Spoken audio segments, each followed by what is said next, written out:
ఇది 1750 కోట్లు అదాని గారు, జగన్మోహన్ రెడ్డి గారి మీద కొన్ని ఆరోపణలు వచ్చినాయి. ఇది మన దేశం వాళ్ళు పెట్టింది కాదు. ఇది రాజకీయంగా చూడకుండా అది మనకి అమెరికాలో పెట్టిన కేసు సార్ ఇది. దీనివల్ల మన దేశ ఆర్థిక పరిస్థితి ఎలా ఉండబోతుంది? ఆదాని గారి మీద యాక్షన్ తీసుకుంటే ఇప్పటికే చాలా ఒక 2.5 lakhs ఎంతో వాళ్ళ షేర్లు ఆవిరైపోయినాయి, రేటు పడిపోయిందని బాధపడుతున్నారండి. ఫ్యూచర్ లో ఈ దేశ ఆర్థిక పరిస్థితి ఎలా ఉండబోతుంది అంటారు? ఇందులో ముఖ్యంగా మనం చూసుకోవాల్సింది ఏంటంటే మహాత్మా గాంధీ గారు ఉమ్. 7 పాపాల గురించి ఆయన మాట్లాడారు. ఆయన ఏమన్నారంటే వెల్త్ వితౌట్ వర్క్, అంటే పని ఉమ్. లేకుండా ఆదాయం, ఆ, సంపద. తర్వాత ఉమ్. ప్లెజర్ వితౌట్ కాన్షియన్స్ అంటారు, అంటే మనము ఏ విధమైన అంతరాత్మ లేకుండా మనము ఎంజాయ్ చేయడం. తర్వాత ఉమ్. క్యారెక్టర్, నాలెడ్జ్ వితౌట్ క్యారెక్టర్ అంటారు ఆయన, అంటే క్యారెక్టర్ ఉమ్. లేని జ్ఞానం. తర్వాత ఉమ్. కామర్స్ వితౌట్ మొరాలిటీ, అంటే ఏదైనా ఉమ్. వ్యాపారం దానిలో ఎటువంటి మోరల్ వాల్యూస్ లేకుండా చేసేది. తర్వాత um. Science without humanity, religion without sacrifice, politics without principle అని 7ని ఆయన వర్ణించారు. ఇందులో ఉమ్. ముఖ్యంగా ఈ కేసుకు ఏది అన్వయిస్తుందంటే కామర్స్ వితౌట్ మొరాలిటీ, అంటే ఏ ఉమ్. విధమైన మోరల్ వాల్యూస్ లేకుండా మనం గనక ఉమ్. వ్యాపారం చేస్తే ఏమవుతుంది, అది కూడా ఒక పెద్ద పాపం అని మహాత్మా గాంధీ గారు అన్నారు. ఇప్పుడు ఈ ఉమ్. విషయం మీరు అన్నట్టు అమెరికా వాళ్ళు కేసు వేశారు, తర్వాత అమెరికా ఉమ్. కోర్టులో నడుస్తుంది. కానీ వాళ్ళు చెప్పింది ఏంటంటే ఈ లంచాలు ఇచ్చి అవినీతి చేసి ఈ విధమైన ఉమ్. కాంట్రాక్ట్లు వాళ్ళు తెచ్చుకున్నారన్నది వాళ్ళ ప్రధానమైన అభియోగం.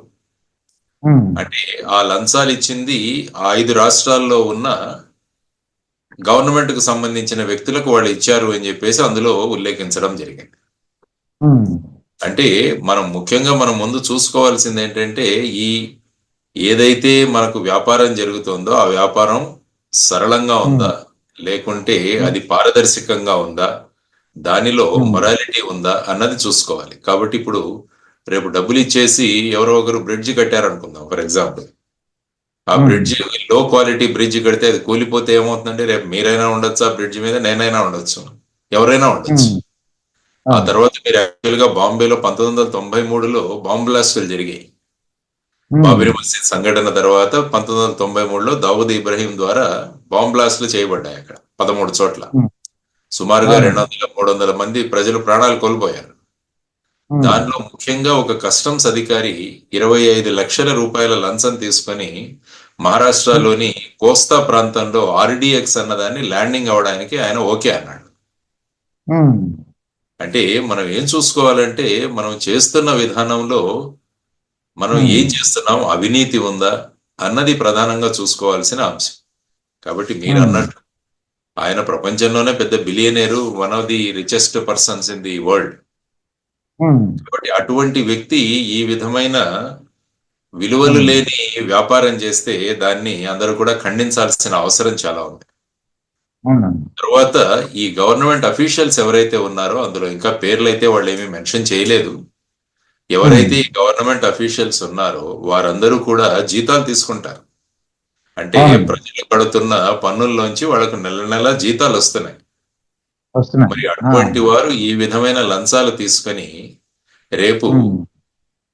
ప్రజాధనం ఏదైతే ఉంటుందో, లేకుంటే ప్రజల మీద పన్నుల భారం ఎక్కువ అవుతుందో అటువంటి నిర్ణయాలు తీసుకుంటే మరి ఆ నిర్ణయాలను ఖండించాల్సిందే మనం. అవునండి. ఎందుకంటే ఆ వ్యక్తి చేసిన తప్పుకి ఆ వ్యక్తి ఖచ్చితంగా అనుభవించాల్సిందే. అంటే అందుకని మీరు కదా మరి అనుకున్నట్టు మరి లక్ష్మణ్, మీరు అనుకుంటూ అఫీషియల్స్ కాదని, అంటే పొలిటీషియన్స్ ఉన్నారు అంటే అంత 1750 కోట్లు తీసుకున్న అధికారికి కష్టం సార్ అని అనుకోవటం. అఫీషియల్స్ అనేది అర్థం పొలిటీషియన్స్ అని చాలా అది మంది మనం చెప్తున్నారండి. ఎందుకంటే మనము ఇన్వెస్టిగేషన్ చేయకుండా ఎవరి మీద రేపు ఆ, రేపు ఉమ్. ఫర్ ఎగ్జాంపుల్ మీడియా ఛానల్స్ లో ఉన్న వాళ్ళు అంటే దుర్గా ప్రసాద్ గారు కూడా వస్తారు అందులో. అంటే అంతే కదా. అవునండి. అంటే ఆ. రేపు వాళ్ళు ఎగ్జాక్ట్ గా ఎవరి పేర్లను బయట పెట్టలేదు కాబట్టి అది ఇన్వెస్టిగేషన్ తర్వాత ఎవరి పేరు వస్తుంది అన్నది మనం చూద్దాం. ఓకే. ఏది ఏమైనా ఆ ప్రక్రియ ఏదైతే ఉందో, ఈ వ్యక్తులకు ఏ విధంగా లంచాలు ఇచ్చారో ఇవన్నీ కూడా మనకు భారతదేశంలో తీసుకుంటే ప్రివెన్షన్ ఆఫ్ కరప్షన్ యాక్ట్ ఉన్నది, అవునండి. అవినీతి నిరోధక చట్టం. ఆ చట్టం ఉమ్. ద్వారా చేస్తున్న పనికి లంచాలు తీసుకోవడం అన్నది అదొక చట్టరీత్యా అది నేరం. ఉమ్, అదేవిధంగా మీరు చూసుకుంటే ఎఫ్సిపిఏ అని ఫారిన్ ఉమ్, కరప్షన్ ప్రివెన్షన్ యాక్ట్ అని అక్కడ ఒక చట్టం ఉంది ఉమ్, అమెరికాలో. ఆ చట్టం ఏం చెబుతుందంటే బయటి దేశాల్లో ఉన్న వారికి ఈ విధంగా ఉమ్, లంచాలిచ్చి వాళ్ళ ఉమ్, వ్యాపారాన్ని ముందుకు తీసుకువెళ్ళడం అన్నది అక్కడి చట్టం ద్వారా అది నేరం. ఉమ్, ఎందుకంటే కొన్ని విదేశాల్లో ఈ విధంగా లాబీయింగ్ కి పర్మిషన్ ఉంటుంది.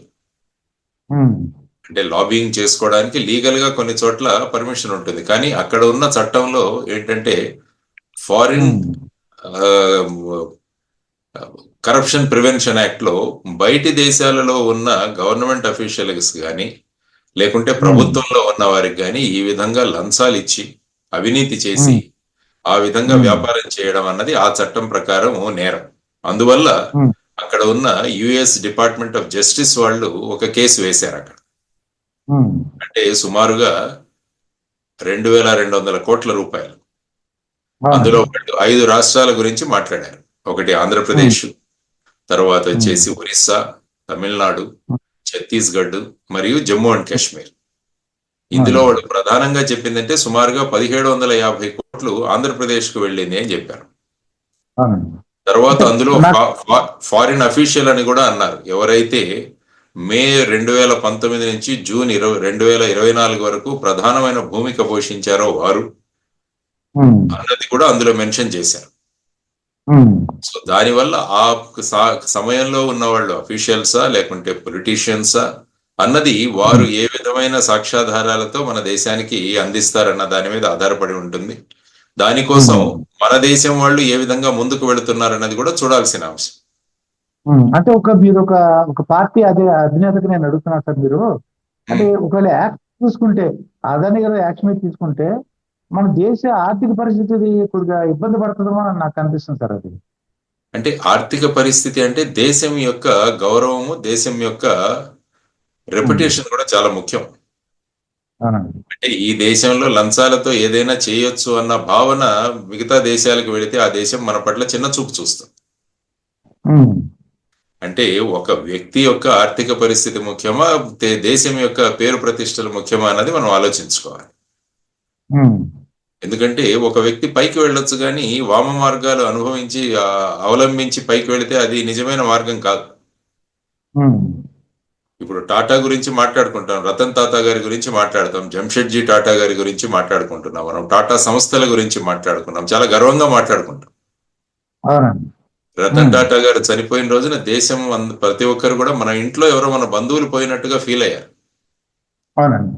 దానికి ప్రధానమైన కారణం ఏంటంటే వాళ్ళు వ్యాపారంలో అవలంబించిన నీతి, వాళ్ళు అవలంబించిన నిజాయితీ. విధానం, ఉమ్, నిజాయితీ కూడా. దాని నిజాయితీ. ఆ నిజాయితీ వల్ల ఏమైందంటే వారు వారి పేరు మాత్రమే కాకుండా దేశం పేరును వాళ్ళు ఉజ్వలంగా తీసుకెళ్లారు. ఉమ్, తీసుకెళ్ళి. అవునండి. ఇక్కడ ఏంటంటే ఈ విషయంలో వీరు డబ్బులు ఇచ్చి ఈ విధంగా అవినీతికి పాల్పడి లంచాలు ఇచ్చి నిజాయితీ లేకుండా వ్యాపారాలు చేసి అంటే ఉమ్, భారతదేశంలో ఇలాంటివి నడుస్తాయి అన్న ఒక భావన సృష్టించారు. ఉమ్, అది అవునండి. కూడా అమెరికా లాంటి దేశాలు చేస్తున్నందువల్ల ఏమవుతుందంటే అమెరికా యొక్క వ్యాప్తి అన్ని దేశాల మీద అమెరికా ప్రభావం ఉంటుంది. అవునండి. సో ఇప్పుడు అమెరికాలోని అంటే ట్రంప్ వచ్చారు కాబట్టి అండి, అతని పక్కన మన దేశ చట్టాలు చూడండి, ఎన్ని సంవత్సరాల కేసు అయినా చాలా ఎవరు కోర్టుకి వెళ్ళరు కొంతమంది. అలాగా ట్రంప్ గారు వచ్చారు కాబట్టి కొద్ది పక్కన పెట్టండి రా అని అనడానికి అవకాశం ఉందండి. అంటే ఏమవుతుందంటే అందుకనే అన్నారు మహాత్మా గాంధీ గారు పాలిటిక్స్ వితౌట్ ప్రిన్సిపల్స్. ఉమ్. అంటే విధానాలు లేని రాజకీయాలు కూడా పాపమే అంటారు ఆయన. అంటే వీళ్ళు ఓకే. మనవాళ్ళు, వీళ్ళు మనవాళ్ళు కాదు కాబట్టి వీళ్ళని పక్కన పెట్టండి, ఇదంతా చూడడం కూడా, అటువంటి రాజకీయాలు చేయడం కూడా అది పాపమే. ఉమ్, అందువల్ల వ్యక్తి ఎవరైనా వారు ఏం ఉమ్, చేశారు అన్న దాని మీద, అందుకనే చట్టాలు ఎప్పుడు కూడా ఏం చేశారంటే మీరు ఉమ్, ఏం చేశారు అన్నది చాలా ముఖ్యం. మీరు ఏ విధమైన ఉమ్, మార్గాన్ని అవలంబించారు అన్నదాని అది చట్టానికి వ్యతిరేకంగా ఉంటే అది రేపు ఉమ్, అమెరికన్ అధ్యక్షుడు చేసినా లేకుంటే అదాని చేసినా లేకుంటే మీరు నేను చేసినా కూడా శిక్షార్హులమే. అది ఉమ్. నిజమైన చట్టం అవుతుంది, అది నిజమైన పాలన అవుతుంది.